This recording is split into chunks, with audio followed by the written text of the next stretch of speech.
we can get into the keys to success. Like key number one is remain humble and hungry. Like take Michigan State seriously, because for as much as like me and you can look at Michigan State and be like, yeah, they're not a great football team. Like Indiana should kill them. Like they're a Big Ten football team. Like they're a Big Ten roster. They have a Big Ten coaching staff. Like they have a quarterback who can make plays.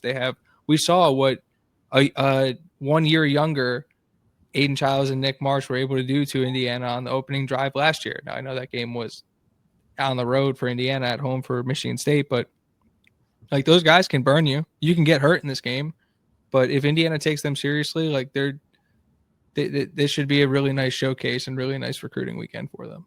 Yeah, I'm going to call out another player. Amari Kelly is a really good player over at Michigan State. He's actually the leading receiver, the transfer from Auburn. Those are the guys I'm going to highlight. Aiden Childs, Nick Marsh, Amari Kelly. Keep those guys at bay. Don't let them get too comfortable.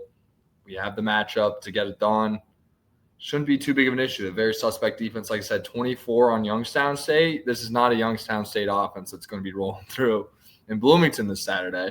It's the Indiana Hoosiers, team that was able to put up 30 on the road in Eugene just a week ago, get it done against Iowa and put up 63 on Illinois, a team that is known for, rugged, making teams uncomfortable.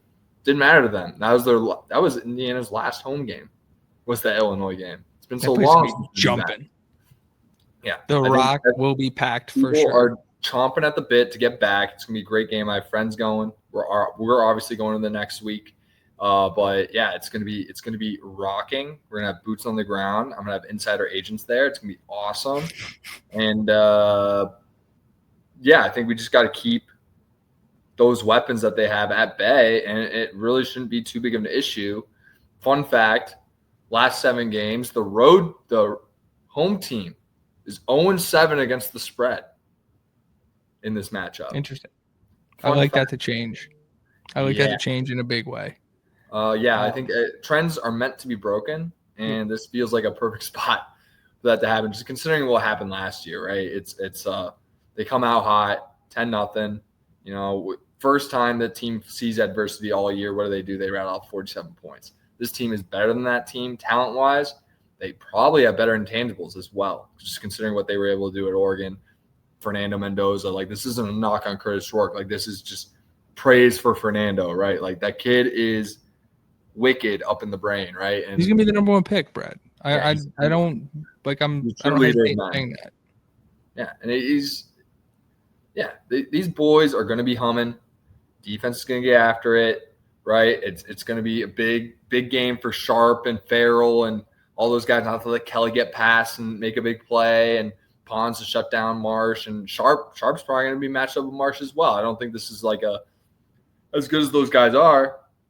I think this is a type of game where, I don't think we have to clamp Pons to Nick Marsh the entire game. I think our pass rush is really going to get it done. The Michigan State trench play is not up to par to what we've seen the past 2 games in terms of Iowa and Oregon. And this team just continues to get better. Like there's probably some things to clean up in that Oregon game as well. And that's always a good sign when you're going to a game like this. And like you said, Sig's a watchdog for complacency. They're going to be buzzing. I've never seen this team come out flat. That is like, as much as I want to point out that could be a possibility given the circumstances, that is like even the second least amount of that is the second least thing I'm concerned about this week, and the first least thing is Cignetti leaving. You know what I mean? So they're equally neither of those things are happening. Like this team's going to show up to play this weekend. Top Boy say we sent Dante Moore back to school for another year. I don't think that's true, to be honest, but I don't know. We sacked him 6 times, Brad. Made that offensive line look like mincemeat. It was really impressive stuff. Key to success number 2: execute on offense. One of the reasons why we continue to bring up Old Dominion over and over again is because for as good as Indiana looked on defense in that game outside of 2 plays, we wanted more from the Indiana offense. I'm not saying Michigan State. I don't know where I would put Michigan State comparatively to Old Dominion, but I'd like to see Indiana execute on offense at a high level and put up a bunch of points in this game. Selfishly, I really would. Is that a key to success? Obviously, executing offense is a key to success, but I just want to see them go down the field against an inferior defense. And I watched what you guys just did against Oregon.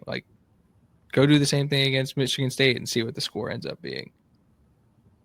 Yeah, I'm expecting the offense to make him quit a very similar way to Illinois, and by the mid third quarter. This defense isn't. There's not a whole lot of NFL talent on it. I'll highlight one guy, and Jalen Thompson. He's going to be wearing number 9. He's a good player. He's going to have to deal with Carter Smith all day. He's going to be, he might make a play or two maybe if he has a great game.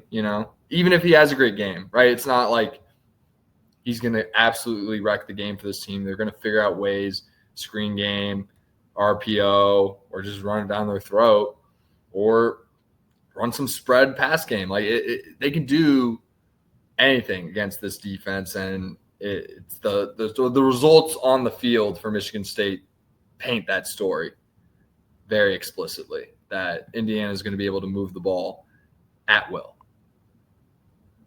Yep. Key number 3. Again, another selfish one. These are all selfish.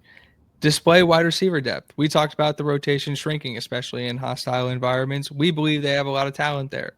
Guys like Jonathan Brady, guys like the LeBron Bond and Miles Kendrick, some of these freshmen. Like Charlie Becker is somebody we saw get on the field pretty early after the EJ injury. Like I'd like to see some of those guys, get opportunities in the pass game against in games where you can afford to take chances and get those guys opportunities. Because we know Surratt's going to eat. We know Cooper's going to eat regardless of competition level. And yes, obviously you feed those guys as well. But I know they have some young talent in that room that it would just be cool to see get out in the field.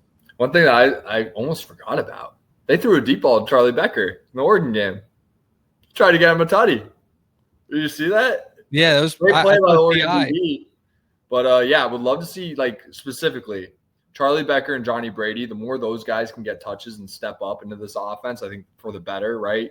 Like EJ's obviously that Miles Cross third receiver role, very similar to last year. Don't really have guys doing the Miles Price, Keyshawn Williams. It's really Coop and Surratt just filling in that production, which is awesome because they're NFL guys. But to see, this next stretch up until even through Penn State and up until, a potential Big Ten championship game, it's going to be very important for guys like Becker and Johnny Brady to really find their roles and produce for the team and alleviate some pressure on Surratt and be able to, because eventually it's going to get based on the production. Okay, we got to focus on those two guys. So then it comes down to guys like Becker and Brady to step up. I would agree. Number 4 is get aggressive. And this is, again, another thing I'm never worried about when it comes to Indiana on either side of the ball. They love aggressive. Their explosive play rate, though, is still pretty low in a game where you're going to have the better, you're just going to have the better athletes, better scheme, better. I like to see some explosive plays on both. And I know that defensively they're going to get after them. And it kind of goes into number 5, which is sack the quarterback a lot. You look at it. Which they do a lot. How does Indiana lose this game, right? It's like Aiden Childs probably has a really special day. So how do you stop Aiden Childs from having a special day? Put him on the ground over and over again. So I really like Kamara to get going in this week. I know we say that every week, and it feels like every week the guy gets into the backfield and then he gets hugged to the ground and nobody wants to call it. Eventually, it's just going to be an avalanche for that dude. And so until that happens, I'll keep picking it. But I get after the quarterback, put Aiden Childs on the ground over and over again. And we watched the way that Michigan State team in the infighting and the way they quit on themselves at home last week against UCLA. What are they going to do on the road in a hostile environment in a crowd that is going to be jacked up to see their number 3 ranked Indiana Hoosiers? It's hit them in the teeth and see what happens. Because that's not Oregon you're playing this week.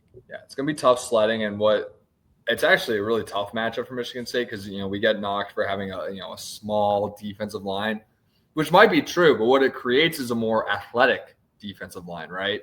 And with a mobile quarterback, which Indiana has had troubles in the past, but Childs isn't necessarily that runner. He's more so I'm going to create a play and throw it.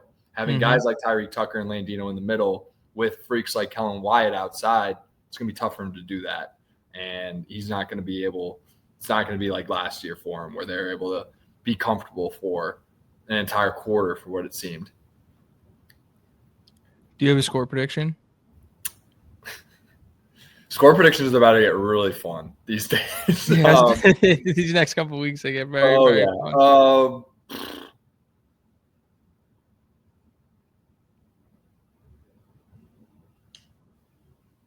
I like 63. 63 to 6. With the lines, the overs, what, 52.5? Yeah. Yeah, I like Indiana. I saw that over. I'm like, we're beating that over ourselves. Yeah. They put up what? How many on Illinois? 65? 63. 63? God.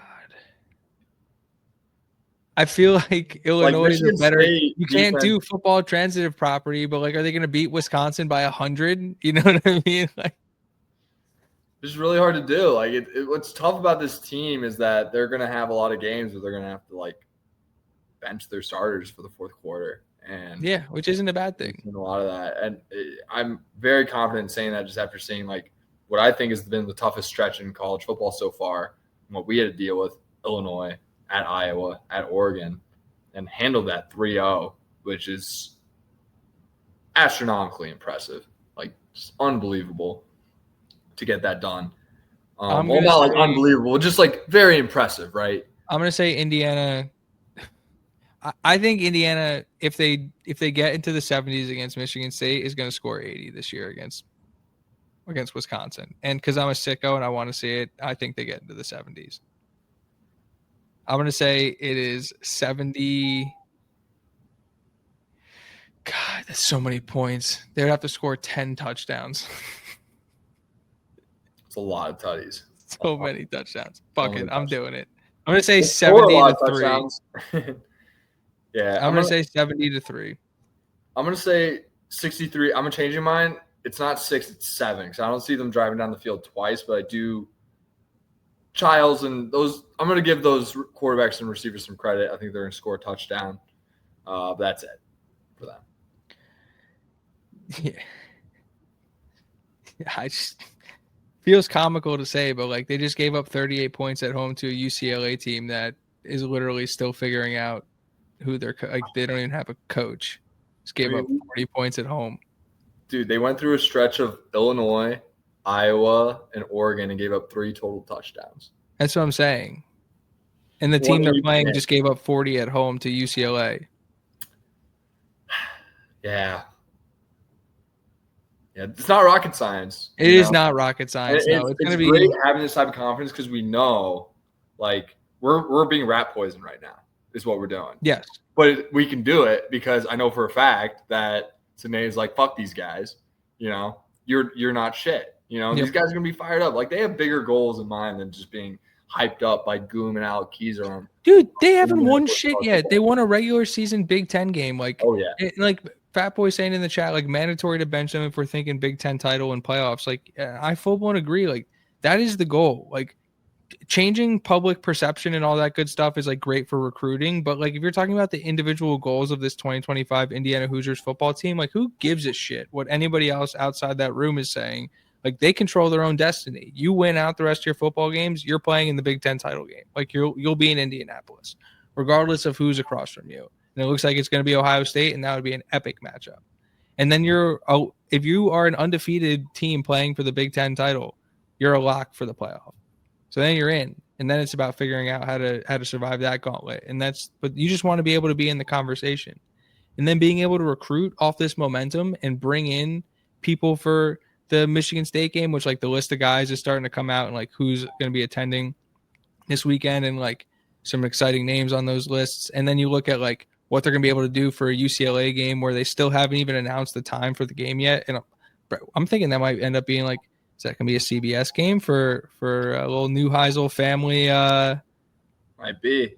Might have to be. Send CBS back to Bloomington. You know, it's not a bad place to be while we're in the building. So there's a lot of really cool opportunity for this team to both test its depth, to recruit, to flex its muscle. And you're right. They got through what we thought was going to be the hardest stretch of the season and passed with flying colors. And yeah, this is the fun part. 3 touchdowns in that stretch. If you told me that before the year, I straight up, as good as I thought this team was going to be, I just wouldn't believe you. I just wouldn't buy it.